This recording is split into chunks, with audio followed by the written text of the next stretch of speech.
안녕하세요. 오늘도 하루가 시작됐습니다. 그저께예요 벌써.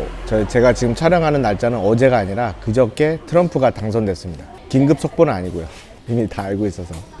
긴급 속보는 아니지만 태국 사업하는데 트럼프 당선하고 무슨 또 관계가 있나, 뭘 또 짜맞추려 그러나 그러실 수 있는데, 제가 오늘 주제는 트럼프 당선과 태국 사업의 관계, 뭐 이런 주제로 한번 썰을 풀려고 합니다. 트럼프 당선되면요, 한국과의 관계는 한국에 계신 분들이 생각하면 됩니다. 왜냐면 저는 태국에 있다 보니까 태국에서 그리고 사업을 하잖아요.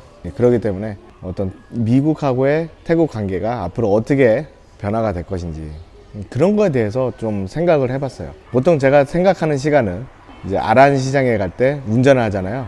시간이 좀 깁니다. 그래서 이런저런 생각을 하게 되는데, 어떤 콘텐츠로 또 영상을 찍어야 되나, 이제 그런 걸로 생각을 하면서도 운전합니다. 이제 그러다가 트럼프 당선됐다는 얘기를 듣고, 그럼 트럼프 당선된 거에 대해서 한번 생각을 해보자. 그래서 진지하게 GPT와 함께 상의를 좀 해봤습니다. 왜냐면 이 주제로 상의할 사람이 없어요. 일단은 태국에 살아야 되고, 미국과 태국의 실정을 잘 알아야 되고, 그 다음에 저의 실정도 잘 알아야 되는 어떤 누군가가 필요한데, 솔직히 그걸 아는 사람은 예를 들면 저 빼고 그나마 많이 아는 것도 아니지만 누가 있겠습니까? 그래서 GTP와 신속하게 빠른 정보를 통해서 서로 대화를 주고받으면서 어느 정도 정리를 좀 해봤습니다. 태국하고 미국하고 관계는 그렇게 나쁘지도 않고 좋지도 않은 뭐 그런 상황 같았어요. 하지만은 밀접한 관계가 있다, 항상. 왜냐면은 태국은 금을 많이 사고 팔거든요. 그래서 금 시장에 대해서 굉장히 민감합니다. 물론 한국도 금값이 올라가고 내려가에 따라서 여러 가지 반응이 있겠지만은, 태국 같은 경우에는 금값이 실물 교환이거든요. 현물 교환. 그러니까는 세금 없이 그냥 돈하고 금을 교환을 합니다. 그러다 보니까 이 실생활에서 쓰이는 금의 역할은 굉장히 크거든요.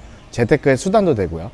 가끔 크게 투자했다가 잃는 경우도 있고, 적게 투자했는데 많이 버는 수도 있고, 시간이 지남에 따라서 이제 그런 게 좀 있습니다. 그래서 그렇다면은 이 태국에서 어떤 미국과의 경제 관계에 대해서 금 빼고 또 무엇이 있냐 보니까는 환율이 있어요. 환율. 이게 환율이 왜 그러냐면요, 한국에서 태국 돈으로 환전하거나 태국 돈을 한국으로 환전할 때 달러 대비를 합니다. 달러 대비. 그러니까 달러가 기준이 되는 거죠, 한마디로. 그래서 태국 돈이 비싸지는 이유는 달러가 싸져서일 수도 있다. 그러니까 미국에서 이제 트럼프가 보호무역을 하면서 자기네 생산하는 거라든가 물건을 더 많이 팔기 위해서는 달러가 싸야 되잖아요.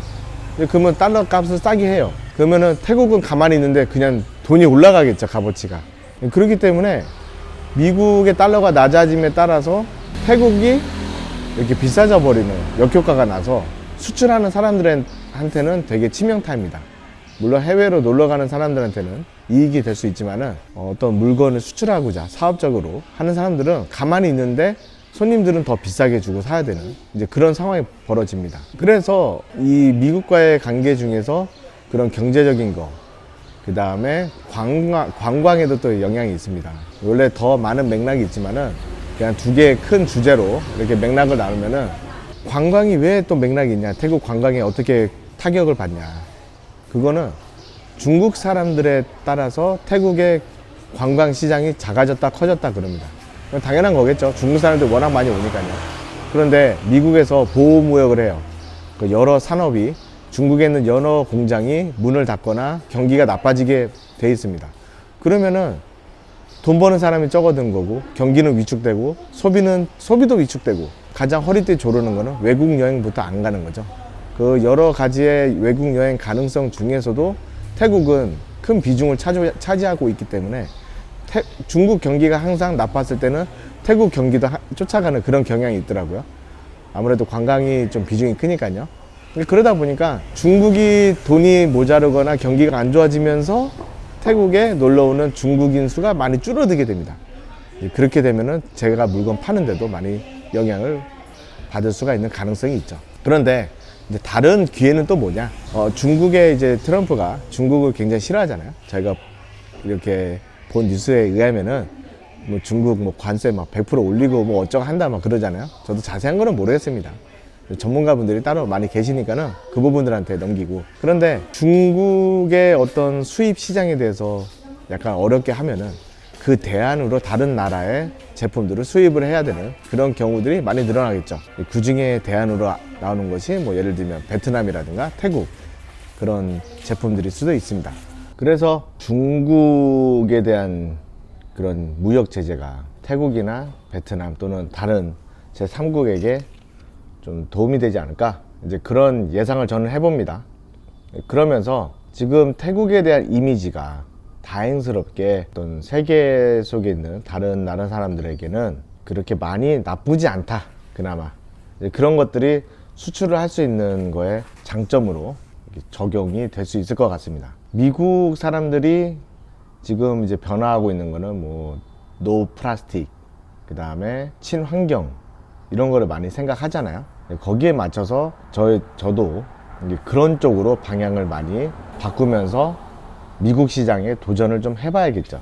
그런 것들이 제가 느끼기에는 이번에 트럼프 대통령이 되면서 좀 변화가 이제 많이 생길 것 같은 그런 느낌이 듭니다. 물론 제가 예상하지 못했던 그런 것들도 생기겠지만은, 왜냐면 저의 학식과 저의 견문이 너무 이렇게 작은 나머지 저를 더 이상 알 수 있는 것도 없고, 그리고 주어진 정보도 저에게는 한정되어 있으니까요. 그냥 어떤 그런 정보들을 가지고 저는 나름대로 그냥 분석을 좀 한번 해본 겁니다. 아이고, 그래서 중국의 경우에는 인건비도 많이 오르고, 그 다음에 생산에 대한 품질이 솔직히 이렇게 마음에 들진 않잖아요.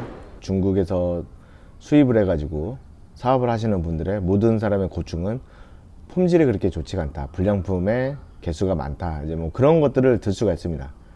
하지만 그럼에도 불구하고 중국은 막강한 나라임은 틀림이 없죠. 그런 상황 속에서 태국에서 사업을 하는데 어떻게 방향을 잡고 적응해 나가야 되냐, 이제 그것이 바로 갈림길이라고 저는 생각을 합니다. 물론 저처럼 작은 사업 이렇게 하는 사람들은 그런 큰 이슈에 대해서 아주 민감하진 않겠지만, 그런 큰 사업 하는 사람들은 굉장히 민감하겠죠.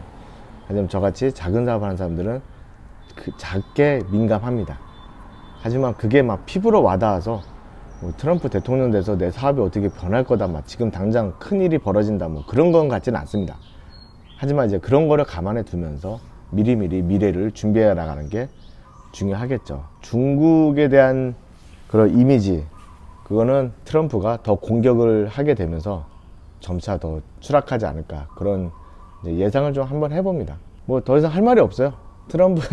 트럼프가 대통령에 대해서 저는 기쁘지도 슬프지도 않고 뭐 싫지도 좋지도 않습니다. 어쩔 수가 없어요. 저도 보통 사람이기 때문에 뭐 그거에 대해서 막 큰 견해를 가지고 있거나, 뭐 제가 무슨 뭐 엄청난 학자 그런 것도 아니라서 크게 바라보지는 않습니다.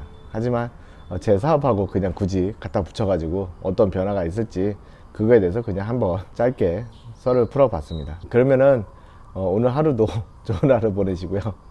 이번 콘텐츠는 억지로 갖다 붙인 면이 없잖아 있지만은, 뭐 그래도 한 번쯤 우리가 사업을 하면서 큰 이슈가 벌어지는, 큰 이벤트가 벌어지는 그런 상황 속에서 우리 같이 이런 소상공인들이 어떤 자세로 대처를 하고 생각을 해야 되나, 그런 거에 대해서 한번 썰을 풀어봤습니다. 자, 그러면 다음에 또 좋은 영상으로 찾아뵙겠습니다. 안녕.